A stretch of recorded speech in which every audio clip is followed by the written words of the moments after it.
नमस्कार। कक्षा 10 मा अध्ययनरत विद्यार्थी भाइ बहिनीहरू, आजको कक्षामा तपाईहरू सबैजनालाई हार्दिक स्वागत छ। आज हामी कक्षा 10 नेपाली विषय अन्तर्गत पाठ 15 पढ्दैछौँ। पाठ्यपुस्तक पल्टाउनुहोस् त अनि आफ्ना लागि चाहिने सामग्रीहरू पनि तयारी अवस्थामा राख्नुहोला। पाठ पल्टाउनु भयो? पाठको शीर्षक के रहेछ? हो, गाउँमाथि एउटा कविता। कसले लेखेका रहेछन्? दिनेश अधिकारीले। अब हामी यो कविता सुरु गर्नुभन्दा अगाडि केही पृष्ठभूमिका रूपमा छलफल गर्नेछौँ भाइ बहिनीहरू। हुन त तपाईहरूले अघिल्ला कक्षामा र कक्षा 10 मै पनि थुप्रै कविताहरू पढ्नुभयो। पुस्तकालयमा गएर पढ्नुभयो, पत्र पत्रिकाका माध्यमबाट पढ्नुभयो र पाठ्यपुस्तकमा पनि पढ्नुभयो। विशेष गरेर मैले आजको कक्षामा तपाईहरूलाई कक्षाको सुरुवातमै गद्य कविता र पद्य कविताको भिन्नता र यो भिन्नताको साथसाथमा गद्य कविताको संरचना कस्तो हुन्छ भन्ने कुरा बुझाउँदैछु। ध्यानपूर्वक सुन्नुहोस्, छलफलमा सहभागी हुनुहोस् अनि विषयवस्तु पनि बुझ्नुहोस्। अगाडि बढौँ है त। मैले पद्य कविताको नमुना ल्याएको छु। हेर्नुहोस् त, यो कविता तपाईहरूले पढिसक्नु भएको पनि हुनसक्छ। म यो कविताको पङ्क्तिबाट तपाईहरूलाई विषयवस्तु बुझाउन गइरहेको छैन। केवल पद्य कविताको संरचनाको बारेमा थोरै सङ्केत मात्र गर्छु। सुन्नुहोस् है त। अति सुन्दर मानव जीवन यो, अझ सुन्दर पार्नु कसो गरी हो, गरी काव्य सुधारस पान अरे, गर मानव जीवन सार्थक रे। बुझिहाल्नुभयो। यहाँ 4वटा पङ्क्ति छन्। यी 4वटा पङ्क्ति, एउटा पङ्क्तिलाई एक पाउ भन्ने गरिन्छ अनि 4वटा पाउलाई चाहिँ कविताको श्लोक भन्ने गरिन्छ। पहिलो कुरा यसलाई बुझ्नु पर्यो तपाईहरूले। अनि हेर्नुहोस् त, यो संरचना हेर्नुहोस् त। तपाईले यहाँ अक्षर गन्नुभयो भने प्रत्येक पङ्क्तिमा, प्रत्येक पाउमा बराबर अक्षर छन्। आधा अक्षरलाई गन्नु भएन, हलन्त लागेका अक्षरलाई गन्नु भएन अनि बाँकी अक्षरलाई गर्नुहोस् त, बराबर छन्। हेर्नुहोस् त, 1 2 3, आधा नगनिन्न है, 3 4 5 6 7 8 9 10 11 12। यसै गरी गर्नुहोस् त क्रमैसँग। पक्कै पनि तपाईहरूले 12 अक्षर देख्नुहुनेछ। अनि कविताको यो एउटा श्लोक भयो। एउटा श्लोक हुनका लागि सामान्यतया पद्य कवितामा 4वटा पङ्क्ति अर्थात् पाउ हुनुपर्छ। यसै गरी दोस्रो पनि हेर्नुहोस् त। दोस्रो कविताको दोस्रो श्लोकलाई हेर्नुभयो भने पनि उही संरचना देख्नुहुन्छ। अक्षरलाई यहाँ गति अनि अक्षरकै कारणबाट गति, यति, लय बन्ने गर्छ। यहाँ पनि लय फेर्न पाइँदैन, अथवा यसो भनौँ लय फेरिँदैन। यो संरचनाले नै कविताको निश्चित लय बनाइसकेको हुन्छ, बनाइसकेको छ। अब तपाईहरूलाई म यो खण्डबाट अथवा दोस्रो श्लोकबाट अनुप्रास बुझाउँछु। हेर्नुहोस् त, पिठो, छिटो, मिठो, ढिटो। पिठो, छिटो, अनुप्रास, अन्त्यानुप्रास। यही शब्द बीचमा आएर यसरी अनुप्रास मिलेका थिए भने अनुप्रास मात्रै हुन्थ्यो। अन्त्यमा अनुप्रास मिलेको भएर अन्त्यानुप्रास भनिन्छ। अन्त्यानुप्रास पनि यसरी मिल्दै जानुपर्छ। तपाईहरूले अघिल्लो श्लोकमा पनि यही कुरा भेट्नुहुन्छ। यो, हो, अरे, रे। हेर्नुहोस् त, अन्त्यानुप्रास त हो नि। हो, कवितालाई लय प्रदान गर्नका लागि के हुनुपर्दो रहेछ? वर्णहरूको निश्चित आवृत्ति, वर्णहरू निश्चित रूपमा हुनुपर्छ, निश्चित रूपमा तिनीहरू दोहोरिनुपर्छ। यसै गरी अनुप्रास पनि दोहोरिँदै जानुपर्छ र बल्ल त्यसले कविताको निश्चित लय बनाउँछ। यसमा मात्राका कुराहरू पनि तपाईहरूले बुझिसक्नु भएको छ। यद्यपि आजको कक्षामा हामी गद्य कवितातिर लक्षित हुने कारणले गर्दा मैले सामान्य सङ्केत मात्रै गरेँ। अब लय फेरि हेर्नुहोस् न, लय सुन्नुहोस् न। अति सुन्दर मानव जीवन यो, अझ सुन्दर पार्नु कसो गरी हो। कस्तो मजाको लय आउँछ। अब तपाईहरूले पद्य कविताको यो सामान्य सङ्केतबाट विषयवस्तु बुझिसक्नु भएको छ, अर्थात् संरचनाका बारेमा बुझ्नु भएको छ। अघिल्ला कक्षाहरूमा पनि पढ्नुभएकै हो। अब गद्य कविताको नमुना हेर्नुहोस् र सँगसँगै पद्य कवितामा अहिले छलफल गरिएका कुराहरूलाई पनि याद गर्नुहोस्। अगाडि बढौँ है त। गद्य कविताको नमुना यस्तो छ। मेरो जस्तै ए जुन झुटो हो तिम्रो हाँसो पनि, मेरो जस्तै ए जुन झुटो हो तिम्रो हाँसो पनि, फरक छैन तिम्रो र मेरो, भित्र भित्र रोएर पनि बाहिरबाट हाँस्ने बानीमा, फरक यति मात्र छ हामी दुईटाको कहानीमा, कि तिमी रुन्छौ र तिम्रो आँसु शीत बन्छ, म रुन्छु र मेरो आँसु गीत बन्छ। भुपी शेरचनको कविता हो यो गद्य कविता। भर्खरै हामीले छलफल गरेको कविताबाट के बुझ्नुभयो र यो गद्य कवितामा आइपुग्दा तपाईहरूले के बुझ्नुभयो? विशेष गरेर संरचनाको सन्दर्भमा ख्याल गर्नुहोस्। पद्य कवितामा जस्तो यहाँ निश्चित वर्णहरूको जरुरत छैन। अन्त्यानुप्रास पनि ठ्याक्क ठ्याक्क मिलेर आएको छैन। हेर्नुहोस् त, जुन, पनि, मेरो, कहाँ छ कहाँ, अन्त्यानुप्रासबाटै हेर्ने हो भने त अन्त्यानुप्रास पनि मिलेको छैन। अब भाव पक्षलाई हेर्नुहोस् न फेरि। हेर्नुहोस् त, जुनसँग तुलना गरिएको छ। जुनको हाँसोलाई पनि झुटो हो भनिएको छ। जुनको र मेरो अवस्था उस्तै उस्तै हो भनिएको छ। अनि यसलाई भाव ख्याल गर्दै भावका रूपमा पक्रेर फेरि एकपटक वाचन गरौँ त। मेरो जस्तै ए जुन झुटो हो तिम्रो हाँसो पनि, फरक छैन तिम्रो र मेरो, भित्र भित्र रोएर पनि बाहिरबाट हाँस्ने बानीमा, फरक यति मात्र छ हामी दुईटाको कहानीमा, कि तिमी रुन्छौ र तिम्रो आँसु शीत बन्छ, म रुन्छु र मेरो आँसु गीत बन्छ। हेर्नुहोस् त, यसलाई भावले चलाइरहेको छ। भाव ग्रहण गरेर, भाव बोध गरेर अनि कविता वाचन गर्दा त्यसको मर्म भेट्न सजिलो हुन्छ। र पनि कस्तो राम्रो लय छ। पद्य कविताको जस्तो ठ्याक्कै निश्चित मिलेको लय छैन, तर लय त छ नि त। यसलाई अन्तर्लय पनि भन्ने गरिन्छ। र बीचबीचमा अथवा आवश्यकता अनुसार यो त कविको कलाको कुरा हो, कविको सिपको कुरा हो। हेर्नुहोस् त, यहाँ बानी, कहानी अनि शीत, हेर्नुहोस् त, गीत, यसरी अन्त्यानुप्रासका रूपमा आउन पनि सक्छन्, नआउन पनि सक्छन्। तर अन्तर अनुप्रास, कविताका बीच भागमा अनुप्रास यसरी मिलेको हुन्छ र त्यसले भावलाई, त्यसले प्रस्तुतिलाई खिरिलो र खदिलो बनाउँछ। म अझै तपाईलाई गद्य कविताको अर्को नमुना पनि देखाउँछु। हेर्नुहोस् त, यसलाई वाचन गरेर सुनौ न। तपाईहरूले संरचनाका बारेमा त विषयवस्तु बुझिरहनु भएको छ। अब वाचन गर्दै पुनः छलफल गरौँ। यो जिन्दगी खै के जिन्दगी, यो जिन्दगी खै के जिन्दगी, भित्र भित्रै खोक्रिएर बाहिर बाहिर बाँचेको, एटमको त्रासले चुसेको, समस्याको भूतले सताएको, यो जिन्दगी खै के जिन्दगी।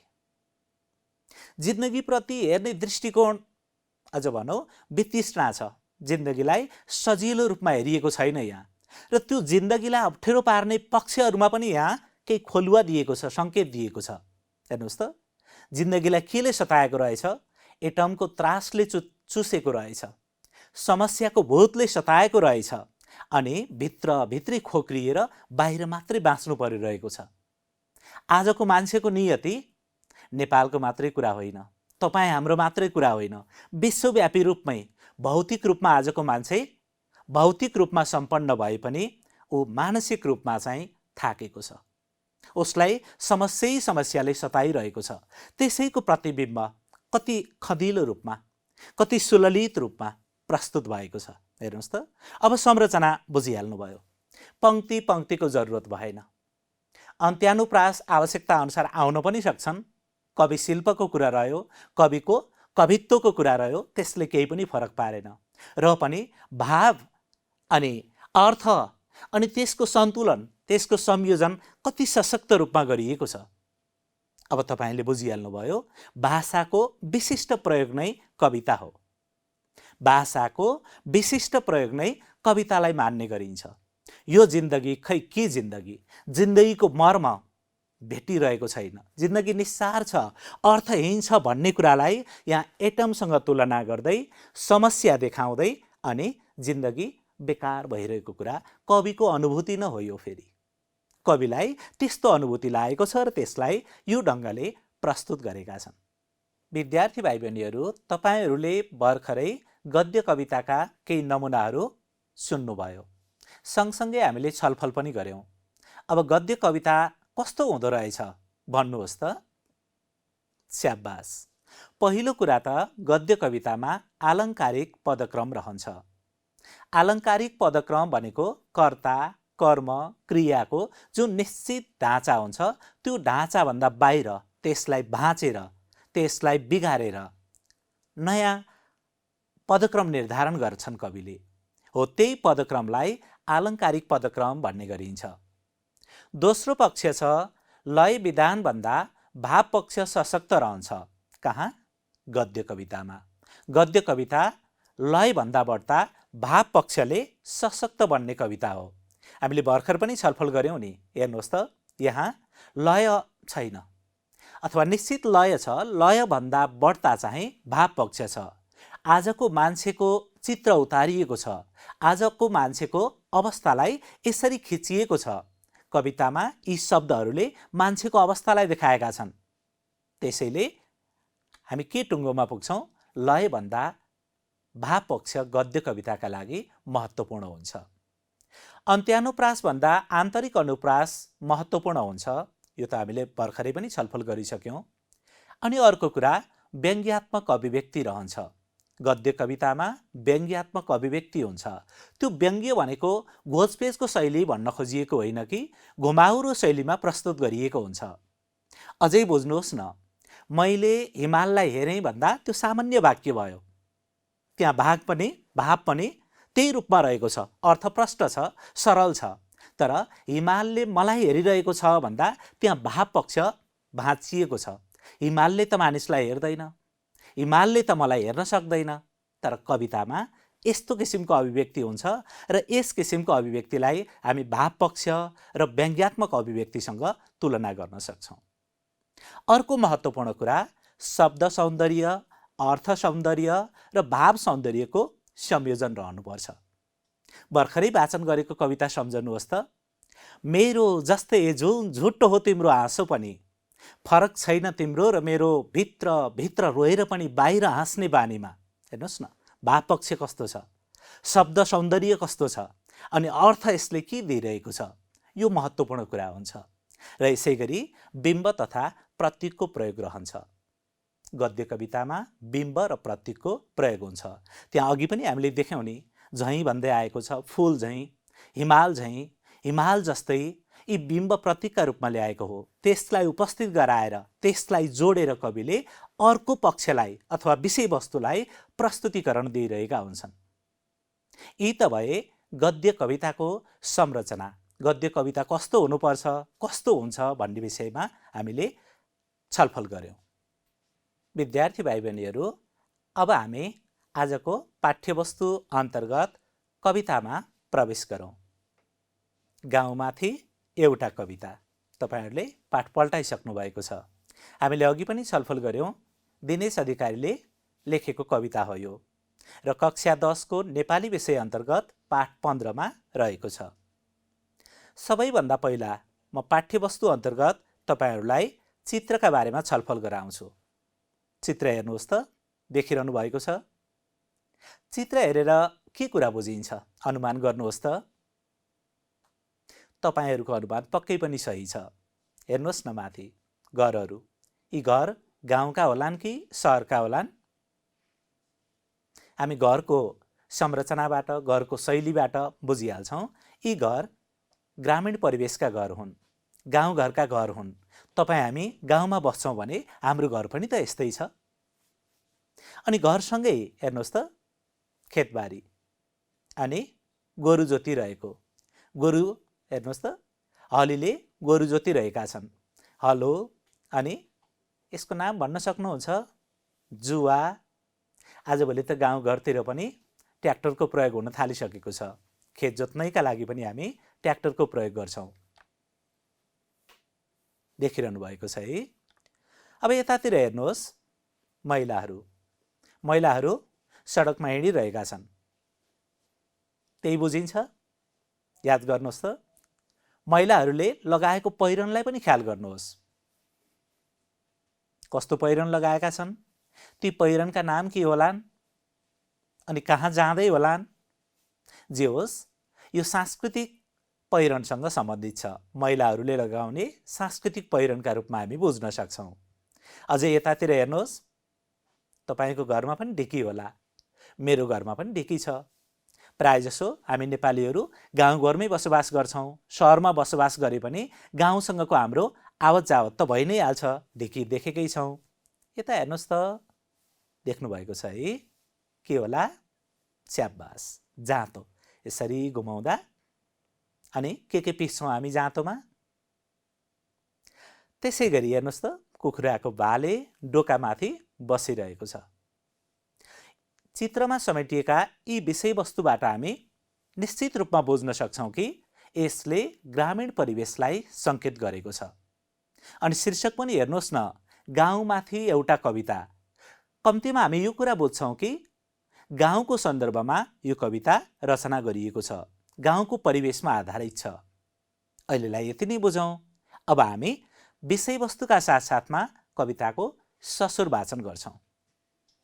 विद्यार्थी भाइ बहिनीहरू, हामीले कविताको संरचनाका सन्दर्भमा छलफल गर्दा पनि कविता वाचन गर्ने तौर तरिकाका बारेमा छलफल गरेका थियौँ। अब हामी पाठ्य कविता अर्थात् गाउँमाथि एउटा कविता वाचन गर्दैछौँ। भावलाई ख्याल गर्दै कसरी वाचन गर्नुपर्छ, हाउभावलाई कसरी प्रस्तुतिकरण गर्नुपर्छ भन्ने कुरा पनि म तपाईँहरूलाई देखाउँछु। तपाईँहरू हेरेर बुझिहाल्नुहुन्छ। कविता सुन्नुहोस् है त। गाउँमाथि एउटा कविता, दिनेश अधिकारी।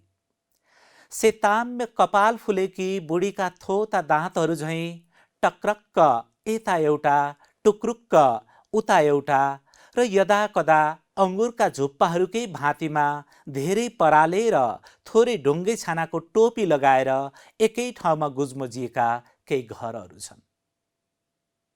घरभित्र अन्धविश्वासलाई विश्वास मानेर उग्राइरहेका केही मान्छेहरू छन्। समय जहाँ घडीले होइन कुखुराको भालेले बताउने गर्छ। परदेश गएकाहरूको कुशल मङ्गल जहाँ अगेनामा नुन पड्काएर अन्दाज गर्न सकिन्छ। विज्ञानको पनि बेग्लै ढङ्ग छ गाउँमा। विज्ञानको पनि बेग्लै ढङ्ग छ गाउँमा। र आङमा घाम लाग्ने नलाग्ने कुराको ठेगान बारीको उब्जाउ हेरेर यकिन गर्न सकिन्छ। यो मेरो देशको सुदूर पूर्वको गाउँ, यो मेरो देशको सुदूर पूर्वको गाउँ, यो मेरो देशको सुदूर पश्चिमको गाउँ।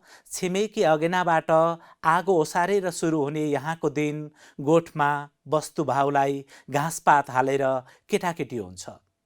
खेतमा गोरु नारेर तन्नेरी हुन्छ र बेग्ला बेग्लै मान्छेका ओठहरू भएर दिनभरि फलाकिरहन्छ, दिनभरि हतारिरहन्छ। आज जन्त जानुपर्छ, दलबिरेको बिहे छ। आज जन्त जानुपर्छ, दलबिरेको बिहे छ। आज पर्म जानुपर्छ, घिसिङको छानो छाउनु छ। आज धामी बसाउनु पर्छ, हिरेको छोरो सिकिस्त छ। आज माइलीलाई नचाउनु पर्छ, भरे जात्रा छ। राम राम जिमदार बुढाको प्राण गएछ, राम राम जिमदार बुढाको प्राण गएछ। यो कविता वाचन गर्ने शैली भयो, तौर तरिका भयो। हाउभाउ सहित तपाईँहरूले यो तरिकाले कविता वाचन गर्न त पक्कै पनि सक्नुहुन्छ। भाइ बहिनीहरू, अब विषयवस्तुलाई बुझ्ने तौर तरिकाका बारेमा पनि छोटो छलफल गरौँ न, हुन्छ? सुरुका केही वाक्यहरू हेरौँ, कवितात्मक पंक्तिहरू हेरौँ, अनि त्यसपछि हामी भावलाई ख्याल गर्ने तरिका पनि बुझिहाल्छौँ।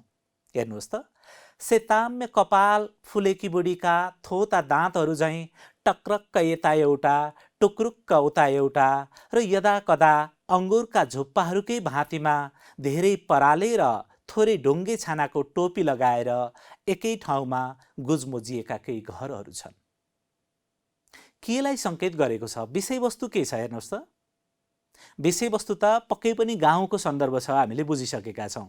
हेर्नुहोस् न, पराले घरका कुरा, ढुङ्गे छानो भएका घरका कुरा, त्यो घरको छानोलाई छानो भनिएको छैन। फेरि हेर्नुहोस् त, टोपी लगाएर, टोपी कहाँ हुन्छ? शिरमा हुन्छ। अनि घरको टोपी धुरी त हो, त्यसलाई टोपीको रूपमा चिनाइएको छ। अनि हेर्नुहोस् त, गुजुमुज्ज हुने घरहरूलाई अङ्गुरका झुप्पासँग तुलना गरिएको छ। बुझ्नुहोस् त। अनि त्यसै गरी वृद्ध वृद्धा देख्नुभएको छ, हजुरबुवा हजुरआमा पक्कै पनि हुनुहुन्छ घरमा, अथवा छिमेकमा त पक्कै हुनुहुन्छ। उहाँहरूका दाँत बुढो भएपछि दाँत झर्नु स्वाभाविक कुरा हो। त्यसो त नक्कली दाँत हालेर पनि काम चलाइन्छ, त्यो सक्कली जस्तो किन हुन्थ्यो र? अनि ती पातला झरिसकेका एउटा दुईटा बिचमा ओ र पर भएका दाँतहरू याद गर्नुहोस् त। टक्रक्क पर, टुक्रुक्क ओ र कहाँ कहाँ। बुढी आमैका दाँतसँग तुलना गरिएको छ। केलाई? गाउँका घरहरूलाई। गाउँमा बस्ती पातलो छ भन्ने सन्दर्भलाई। फेरि गाउँमा बस्ती बाक्लो पनि त हुनसक्छ। तराईको परिवेशलाई सम्झ्यौँ भने त्यहाँका घरहरूलाई केसँग तुलना गरियो? अङ्गुरका झुप्पासँग तुलना गरियो। हो, यसरी विषयवस्तुलाई हामीले बुझ्नुपर्छ। बुझ्दाखेरि यी सन्दर्भहरू हामीले अघि पनि भनेका छौँ, बिम्ब प्रतीक हुने। यी बिम्ब प्रतीकले कवितालाई रसिलो बनाउँछ, कसिलो बनाउँछ। यो सन्दर्भलाई पनि तपाईँले बुझ्नुभयो भने विषयवस्तु बुझ्न, बिम्ब प्रतीकलाई बुझ्न, पक्कै पनि बिम्ब प्रतीक बुझ्नै पर्छ कविता बुझ्नका लागि। कवितामा भनिएको शब्दको सिधा अर्थ हुँदैन, सोझो अर्थ हुँदैन, त्यहाँ त घुमाउरो अर्थ प्रयोग भइरहेको हुन्छ। त्यही कुरालाई हामीले के भनेका थियौँ? व्यङ्ग्यात्मक अभिव्यक्ति, व्यङ्ग्यात्मक प्रस्तुति भनेका थियौँ। हो, त्यही व्यङ्ग्यात्मक प्रस्तुति पनि यहाँ रहेको छ। यो सन्दर्भलाई ख्याल गर्दै तपाईँहरू विषयवस्तु बुझ्न पनि पक्कै सक्नुहुन्छ र सँगसँगै कवितालाई वाचन पनि गर्न सक्नुहुन्छ। यो कविता वाचन गर्नका लागि मैले तपाईँहरूलाई गृह कार्यका रूपमा दिएँ। हेर्नुहोस् है त विद्यार्थी भाइ बहिनीहरू, आजको कक्षामा हामीले गद्य कविताको संरचनाका बारेमा छलफल गऱ्यौँ। यसै गरी चित्र हेरेर विषयवस्तु बुझ्ने तरिका पनि सिक्यौँ र गति, यति, लय र हाउभावसहित कविता वाचन गर्न सिक्यौँ। अब म तपाईँहरूलाई आजको पाठ्यवस्तु अनुसार थप पाठ्यवस्तु कस्ता रहेका छन्, क्रियाकलापबारे जानकारी गराउँदै अभ्यास गराउँछु। हेर्नुहोस् त, अक्षरीकरण र शब्दोच्चारण। अक्षरीकरणलाई ख्याल गर्दै शब्द उच्चारण गर्नु पर्यो। उच्चारण गर्नुहोस्। टक क्रक क, टक्रक क, टक्रक क। अर्को छ य दा क दा, यदा कदा। अक्षरीकरणलाई पनि हेर्नुहोस् है, तपाईँहरूलाई सजिलो पर्छ। सजिलो छ यो त। झुप्पा, झुप्पा। च्याबास। अन्धविश्वास, अन्धविश्वास। अर्को छ उग्राई, उग्राई, उग्राई, उग्राई। अर्को छ मङ्गल, मङ्गल, मङ्गल। सक्नुहुन्छ? अझै हेर्नुहोस्। विज्ञान, विज्ञान, विज्ञान। ख्याल गर्नुहोस् त। विज्ञान यो लेख्य रूप भयो। व छ तर उच्चारण चाहिँ ब को रूपमा भयो। हेर्नुहोस् त, विज्ञान यो लेख्य रूप भयो, यो उच्चारणको रूप भयो। बुझिहाल्नुहुन्छ। यसै गरी अर्को शब्द छ घाँसपात। घाँस पात, घाँसपात। बेग्ला, बेग्लै, बेग्ला बेग्लै। यसरी अक्षरीकरणलाई ख्याल गर्दै उच्चारण अभ्यास गर्नुपर्छ। अनि हाम्रो उच्चारण पनि शुद्ध हुन्छ। लेख्य रूप पनि मैले जसरी देखाएँ त्यसै गरी हामीले लेख्य रूपलाई र उच्चारणको रूपलाई ख्याल गऱ्यौँ भने पनि हाम्रो शुद्धाशुद्धि अझै स्पष्ट हुँदै जान्छ, प्रष्ट हुँदै जान्छ। हामी विषयवस्तुलाई राम्रोसँग बुझ्न सक्छौँ है त। अब अर्को क्रियाकलाप हेर्नुहोस्। अब हामी शब्द र तिनले दिने अर्थका बारेमा छलफल गर्छौँ। हेर्नुहोस् त, थोता, शब्दको अर्थ के होला? पाठ्य पुस्तकमा पनि दिएको छ, हेर्न सक्नुहुन्छ। दाँत पुरै वा खण्ड रूपमा नभएको। भाँति कामको तौर तरिका, पद्धति, किसिम, यो त बोलीचालीको शब्द पनि हो। यसै गरी उग्राई। गाई भैँसी आदि पशुले निलिसकेको घाँस पराल आदि फेरि मुखमा फर्काई चपाउने काम, यो पनि तपाईहरुको लागि परिचित नै शब्द हो। अर्को छ फलाक्नु। फलाक्नु पनि यहाँहरूलाई थाहा भएकै कुरा हो। ठुलो स्वरले धेरै कुरो भन्नु, चाहिने भन्दा बढी बोल्नु, के भन्दै हिँडिराखेको हुन्छ नि, फलाक्नु। पर्म, यो चाहिँ ग्रामीण परिवेशसँग सम्बन्धित छ। हामी गाउँमा ऐँचो पैँचो बाह्रो पर्म गर्ने गर्छौँ, त्यही त हो कुरा। आफू आफूमा आलो पालो गरी एकले अर्काको काम गरिदिने चलन। हामी पर्म गरेर रोपाइँ गर्छौँ, हामी पर्म गरेर मकै भाँच्छौँ, त्यही कुरालाई यहाँ हामीले शब्दार्थका रूपमा बुझ्यौँ। कुरा यति त हो। अझै हेर्नुहोस्, दामी। तन्त्र मन्त्र गरी झारफुक गर्ने व्यक्ति झाँक्री। यसै गरी अर्को शब्द छ जिम्दार। जमिनदार, भूपति, जिम्बावाल। जमिनदार भन्यो भने तपाईहरुलाई बुझ्न अझै सजिलो होला। प्रशस्त जमिन हुने मानिसलाई जिमदार, भूपति पनि भन्ने गरिन्छ।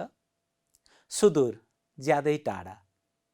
सुदूरपश्चिम, सुदूर पूर्व, ज्यादै टाढाको ठाउँ भन्न खोजिएको हो, टाढाको भन्न खोजिएको। अर्को शब्द छ तन्नेरी। युवक, बैंस चढेको, युवक। बुझिहाल्नुभयो। हामीले शब्द र तिनका अर्थका बारेमा छलफल गर्यौं। अब अर्थ खुल्ने गरी वाक्य बनाउने अभ्यास गरौँ। यी अभ्यासका सन्दर्भमा छलफल गरौँ। हुन्छ? हेर्नुहोस् है त। थोता, भाँति, उग्राइरहेका, उब्जाउ। यी शब्दका वाक्य क्रमशः प्रस्तुत गरौँ। पहिला थोता। वाक्य बनाउनुहोस् त भाइ बहिनीहरू। हेर्नुहोस् है त, तपाईले अनुमान गरेको वाक्य र मैले देखाएको वाक्य। सानी बहिनी थोता दाँत देखाएर हाँसिरहेकी छिन्। बुझ्नुभयो? पक्कै पनि। भाँति। पल्लो घरका काका भाँति पुर्याएर काम गर्नुहुन्छ। पद्धति पुर्याएर, विधि पुर्याएर, तरिका पुर्याएर भन्ने अर्थमा त आएको छ। उग्राइरहेका। गाईहरू गोठमा उग्राइरहेका छन्। अर्को छ उब्जाउ। बुबाले भन्नुभयो सिम खेतमा थोरै उब्जाउ हुन्छ। हेर्नुहोस् त, यहाँ हामीलाई जुन शब्द वाक्यमा बनाउनका लागि दिएको छ, यहाँ मैले गाढा अक्षरमा देखाएको छु। यसै गरी छोटा छरिता वाक्य बनाइयो भने गल्ती कम हुन्छ, स्पष्टता हुनै पर्यो फेरि। अनि सँगसँगै अर्को कुरा, कसैको भनाइलाई लिएर पनि हामीले वाक्य बनाउन सक्छौँ। जस्तो हेर्नुहोस् त, उब्जाउलाई यहाँ बुबाको भनाइसँग जोडियो। बुबाले भन्नुभयो सिम खेतमा थोरै उब्जाउ हुन्छ। र यो कुरा पनि म तपाईहरुलाई बताउँछु, हामीले वाक्य रचना गर्दा एउटै वाक्यमा अर्थ खुल्ने गरी वाक्य पूरा हुनुपर्छ। सक्नुहुन्छ? पक्कै पनि। पाठ्यपुस्तकको अभ्यास पनि हेर्नुहोस् है त। विद्यार्थी भाइ बहिनीहरू, अब म तपाईहरुलाई बोध प्रश्नोत्तर सम्बन्धी अभ्यास गराउँछु। तपाईहरुले कविताको यो खण्डलाई, यो अंशलाई सुनेर प्रश्नका उत्तर भन्नुपर्ने हुन्छ। पहिला त कविताको यो अंशलाई सुन्नुहोस्। समय जहाँ घडीले होइन कुखुराको भालेले बताउने गर्छ, परदेश गएकाहरूको कुशल मङ्गल जहाँ अगेनामा नुन पड्काएर अन्दाज गर्न सकिन्छ, विज्ञानको पनि बेग्लै ढङ्ग छ गाउँमा, र आङमा घाम लाग्ने नलाग्ने कुराको ठेगान बारीको उब्जाउ हेरेर यकिन गर्न सकिन्छ। विषयवस्तु बुझ्नुभयो भाइ बहिनीहरू? हेर्नुहोस् त, यहाँ यो अंशको अन्त्यतिर आङमा घाम लाग्ने नलाग्ने कुराको ठेगान बारीको उब्जाउ हेरेर यकिन गर्न सकिन्छ। के भन्न खोजेको होला? विषयवस्तुलाई बुझ्नै पर्यो। हामीले अघि पनि छलफल गरिसकेका छौँ, कवितामा विशिष्ट अभिव्यक्ति हुन्छ। शब्दको सोझो र सिधा अर्थ कवितामा आइरहेको हुँदैन। त्यसैले ख्याल गर्नुहोस् त, आङमा घाम लाग्ने नलाग्ने कुरो केसँग सम्बन्धित छ? रुपैयाँ पैसासँग सम्बन्धित छ। कसरी? बारीमा राम्रो उब्जनी भयो भने आम्दानी बढ्ने भयो। आम्दानी बढी भइसकेपछि, आम्दानी पुग्ने भइसकेपछि हामीले आफ्ना लागि खर्च गर्न सक्छौँ। खर्च गर्दा आधारभूत आवश्यकतालाई ध्यान दिनु पर्यो। लगाउने कपडा, खानेकुराहरू यिनमै हामीले खर्च गर्ने गर्छौँ। शिक्षा दीक्षा, सूचना सञ्चार यी पनि क्रमशः सँगसँगै आउने कुराहरू हुन्। केसँग सम्बन्धित रहेछ? आर्थिक अवस्थासँग सम्बन्धित रहेछ। हो त्यसै गरी तपाईँहरूले यो विषयवस्तुलाई ठम्ब्याउनु पर्यो। पक्कै पनि ठम्ब्याउनु भयो होला। अब प्रश्नोत्तरका बारेमा छलफल गरौँ। गाउँमा समयको जानकारी कसले दिन्छ? दोस्रो प्रश्न छ, गाउँमा परदेशीको कुशल मङ्गल कसरी अनुमान गरिन्छ? अन्न बाली उब्जनीसँग के को सम्बन्ध रहेको छ? विज्ञानको पनि बेग्लै ढङ्ग छ गाउँमा भन्नुको तात्पर्य के हो? यी चारवटा प्रश्न रहे। अब प्रश्नोत्तर गरौँ। गाउँमा कसले समयको जानकारी दिन्छ? कवितांश यही छ, भन्नुहोस् त। स्याबास, तपाईँको अनुमान सही छ। गाउँमा घडीले होइन, कुखुराको भालेले समयको जानकारी दिन्छ। हुन त उत्तरका रूपमा तपाईँहरूले गाउँमा कुखुराको भालेले समयको जानकारी दिन्छ पनि भन्न सक्नुहुन्छ, तर कविताबाट उत्तर प्रष्ट आउने उत्तरलाई नै हामीले खोजेर ठम्ब्याएर लेख्नुपर्ने हुन्छ। त्यसैले गाउँमा घडीले होइन, कुखुराको भालेले समयको जानकारी दिन्छ। ठिक छ? पक्कै पनि। गाउँमा परदेशीको कुशल मङ्गल कसरी अनुमान गरिन्छ? हेर्नुहोस् त, गाउँमा परदेशीको कुशल मङ्गलको अनुमान अँगेनामा नुन पड्काएर गरिन्छ। यो पुरानो चलन हो, हाम्रो जमानाको चलन हो। सायद आजभोलि गाउँ फेरिएको पनि छ। गाउँ फेरिनु भन्नुको अर्थ गाउँमा शिक्षा पुगेको छ, गाउँमा स्वास्थ्य पुगेको छ। शिक्षा र स्वास्थ्यको पहुँच भइसकेपछि हामीले अन्धविश्वासमा पिल्सिएर बस्नु पर्दैन। त्यसैले सन्चो बिसन्चोका खबरहरू आजभोलि हामीहरू मोबाइलमा कुरा गरेर, फोनमा कुरा गरेर, अनुहार हेरी कुरा गरेर आदान प्रदान गर्न सक्ने भइसक्यौँ। आजको समय यहाँ आइपुगे पनि केही अगाडिको समय अथवा विगतको समयलाई पनि हामीले हेर्नुपर्ने हुन्छ। त्यही प्रसङ्ग आइरहेको छ। मैले तपाईँहरूलाई थप केही विषयवस्तु पनि बुझाएँ। प्रश्न ग, अन्नबाली उब्जनीसँग के को सम्बन्ध रहेको छ? भर्खरै पनि छलफल भयो। यसको मूल उत्तर हो आर्थिक अवस्थासँग, रुपैयाँ पैसासँग। बुझिहाल्नुहुन्छ। विज्ञानको पनि बेग्लै ढङ्ग छ गाउँमा भन्नुको तात्पर्य के हो? अनुमान गर्नुहोस् त भाइ बहिनीहरू। गाउँमा विज्ञानलाई कसरी उपयोग गर्ने गर्छौँ हामीहरू? हो, रकेट नै त गाउँमा उड्दैन, स्वाभाविक हो। मोटर गाडीहरू पनि बन्दैनन् गाउँमा, यो पनि स्वाभाविक नै हो। हामीले खाने तेल कसरी बनिरहेको छ? हामीले खाने चामल कसरी बनिरहेको छ? हामी ढिकी जाँतोको प्रयोग कसरी गरिरहेका छौँ? त्यसैलाई सङ्केत गरिएको छ। हो, यसलाई यसरी बुझ्नुहोस् त, स्थानीय प्रविधिलाई उपयोग गर्नुपर्छ भन्ने सन्दर्भमा आएको त हो नि। विज्ञानको पनि बेग्लै ढङ्ग छ गाउँमा भन्नुको तात्पर्य गाउँमा स्थानीय प्रविधिलाई उपयोग गर्नुपर्छ भन्नु हो। विद्यार्थी भाइ बहिनीहरू, आजको कक्षामा हामीहरूले शुद्धोच्चारण अभ्यास गऱ्यौँ, शब्दार्थ बुझ्यौँ अनि वाक्य रचना पनि गऱ्यौँ र बोध प्रश्नोत्तर गऱ्यौँ। आजको कक्षामा सक्रियतापूर्वक भाग लिनुभएकोमा सम्पूर्ण विद्यार्थी भाइ बहिनीहरूलाई धेरै धेरै धन्यवाद। आउँदो कक्षामा फेरि रमाइलो भेटघाट हुने नै छ। तबसम्मका लागि बिदा माग्ने अनुमति चाहन्छौँ। धन्यवाद। नमस्कार।